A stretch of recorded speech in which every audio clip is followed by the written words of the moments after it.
बिस्मिल्लाहिर्रहमानिर्रहीम। अस्सलाम वालेकुम स्टूडेंट्स। नाइन्थ क्लास की बायो की पेपर स्कीम आपके सामने आपकी स्क्रीन पर मौजूद है। अच्छा, इसमें सबसे पहले एक तो टोटल मार्क्स होते हैं 60, ठीक है।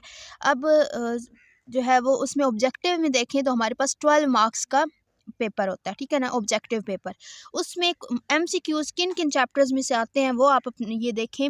चैप्टर नंबर 1 है तो उसमें से 2 MCQs आते हैं। चैप्टर नंबर 2 है तो उसमें से 1 MCQs आता है।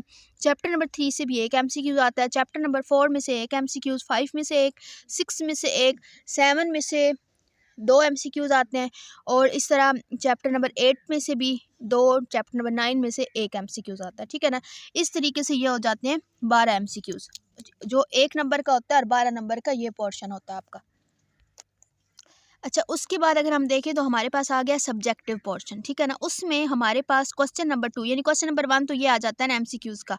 तो हमारे इम्तिहानी जो पर्चा है उसमें यहाँ पे क्वेश्चन नंबर 2 है वो आपने करना है। 8 सवालात होंगे वहाँ पर और 5 के आपने जो है वो जवाब देने होंगे, ठीक है ना। कोई सी 5 यानी चॉइस होती है। 3 सवालात आप छोड़ सकते हो, 5 आपने करने हैं। अब 2 नंबर का एक सवाल है, 10 नंबर का आपका ये पोर्शन है। अच्छा, अगर क्वेश्चन नंबर 2 को अटेम्प्ट करने के लिए आपने किन किन चैप्टर्स की तैयारी करनी होगी तो वो आप देख लें। आपने चैप्टर नंबर 1 से करना है क्योंकि यहाँ से 3 शॉर्ट क्वेश्चन आते हैं, ठीक है ना। चैप्टर नंबर 2 से भी 3 शॉर्ट क्वेश्चन आते हैं। चैप्टर नंबर 4 से 2 शॉर्ट क्वेश्चन आते हैं, ठीक है। अब अगर यहाँ पे देखा जाए तो हमने 8 सवाल करने होते, 8 में से 5 करने होते हैं, ठीक है। तो अगर आप chapter number 1 and chapter number 4, ठीक है ना, ये चैप्टर नंबर 1 और चैप्टर नंबर 4, अगर आप ये 2 चैप्टर्स भी अच्छे से कर लेते हैं तो आप 5 सवाल इस पोर्शन के हल कर सकते हैं, ठीक है ना। जो अच्छे बच्चे हैं वो कोई चैप्टर कोई क्वेश्चन कुछ भी मिस ना किया करें। लेकिन ये जो इस तरह के दरमियान में हिंट्स या गैस बताया जा रहा होता है तो वो उन स्टूडेंट्स के लिए बताया जा रहा होता है कि जो थोड़े मतलब जिनकी तैयारी अच्छी नहीं है, वक्त कम है, तो उस लिहाज से वो चैप्टर नंबर 1 और 4 की अच्छी तरह तैयारी कर लें अपने ये चैप्टर नंबर 2 के क्वेश्चन को अटेम्प्ट करने के लिए, ठीक है ना। अच्छा, उसके बाद हमारे पास नेक्स्ट क्वेश्चन है।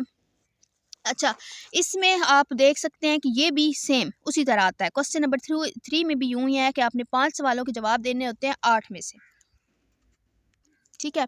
तो आपने यहाँ पे क्या करना है कि चैप्टर नंबर, यहाँ पे अगर हम देखें तो इस पोर्शन में चैप्टर नंबर 3 से 3 क्वेश्चन आ जाते हैं। चैप्टर नंबर 5 में से भी 3 आ जाते हैं। चैप्टर नंबर 7 में से भी 2 आ जाते हैं, ठीक है ना। अब यहाँ पे आप चैप्टर नंबर 3 और 7 या चैप्टर नंबर 3 और 5 कोई से ऐसे 2 आप कर लें या आप 5 और 7 कर लें तो आप इसका क्वेश्चन नंबर 3 आसानी से एग्जाम में अटैम्प्ट कर सकते हैं, ठीक है ना। उसके बाद हमारे पास क्वेश्चन नंबर 4 है। इसमें भी इसी तरह उन्होंने 8 सवालात आपको दिए हुए होंगे, आपने उसमें से कोई से 5 सवालात हल करने होंगे, ठीक है। ये भी 10 नंबर बनेंगे क्योंकि एक सवाल के 2 नंबर हैं। अच्छा, अब इसमें पे क्वेश्चन किस हिसाब से आता है। यहाँ पे हमारे पास 6 चैप्टर नंबर जो 6 है ना उसमें से 2 शॉर्ट क्वेश्चन आ जाते हैं। चैप्टर नंबर 8 से 3 शॉर्ट क्वेश्चन आ जाते हैं, ठीक है ना। चैप्टर नंबर 9 से 2 सवाल आते हैं शॉर्ट, ठीक है। तो ये 3 4 5 6 7 हो गए। 8 सवाल होते हैं तो एक सवाल आपके पास आता है डेंगू के पोर्शन, डेंगू के से रिलेटेड, ठीक है ना।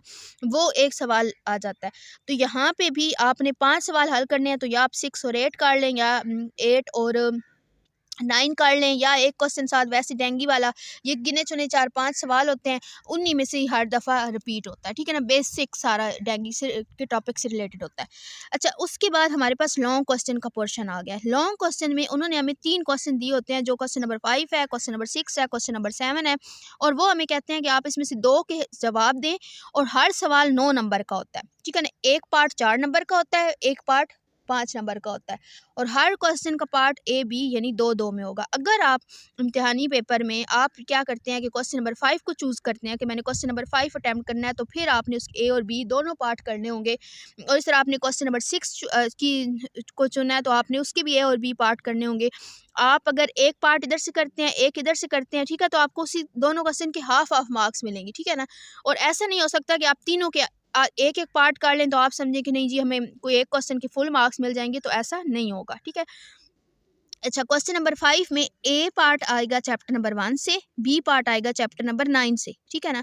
5 वाला क्वेश्चन अटैम्प्ट करने के लिए आप लॉन्ग क्वेश्चन याद करेंगे लाजमी चैप्टर नंबर 1 के और 9 के। क्वेश्चन नंबर 6 के लिए 3 और 7 A पार्ट आएगा 3 चैप्टर में से और दूसरा आएगा 7 चैप्टर में से, ठीक है ना। अच्छा, अब अगर आप देखें तो आपका जो आखिरी सवाल है वो क्वेश्चन नंबर 7 है, वो A पार्ट आ जाएगा चैप्टर नंबर 4 से, B पार्ट आ जाएगा चैप्टर नंबर 8 से।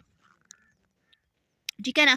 ये आ गए 3 सवाल। अब 3 में से आपने 2, यानी आप या ऐसा कर लें, सॉरी यहाँ ऐसा कर लें कि 1 और 9, फर्स्ट 9 और थर्ड 7, ये 4 चैप्टर आप इनकी लॉन्ग हर लिहाज से अच्छी तरह कर लें। या फिर आप क्या करें कि थर्ड और 7th कर लें, 4 और 8, ये 4 चैप्टर हैं उनको अच्छे से कर लें, यानी 6 7 को चूज़ कर लें। या फिर आप 5 और 7 क्वेश्चन के लिए तैयारी कर लें, फर्स्ट 9th 4th और 8 क्वेश्चन, ठीक है ना।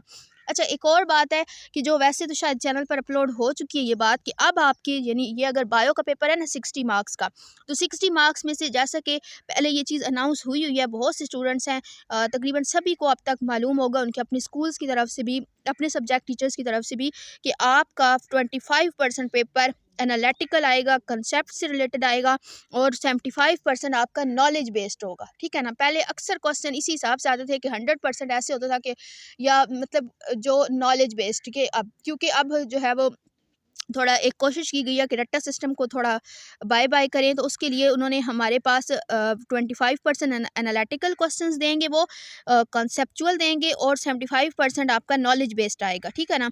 जो यानी 60 मार्क्स में से अगर आप देखें तो आपका 15 नंबर का, अगर हम इस जो परसेंटेज उन्होंने दिया ना, इस रेशो को अगर हम देखें तो 15 नंबर का पेपर आपका आएगा एनालिटिकल 60 में से, 45 आपका नॉलेज बेस्ड होगा, ठीक है ना। तो ये मालूमात, ये भी अपनी चीज़ याद रखिएगा माइंड में हर चैप्टर की तैयारी करते हुए, ठीक है ना, कि कोई हर लिहाज से, ताकि आप के ज़्यादा से ज़्यादा मार्क्स ये आप कवर कर सके, ठीक है ना। तो मज़ीद कोई भी इससे रिलेटेड क्वेश्चन है, कोई ऐसा पॉइंट है, कुछ ऐसा कि जो आपको वीडियो के दौरान समझ ना आया हो और आप उसको जानना चाह रहे हो, समझना चाह रहे हो, ठीक है, तो आप कमेंट सेक्शन में पूछ लीजिए।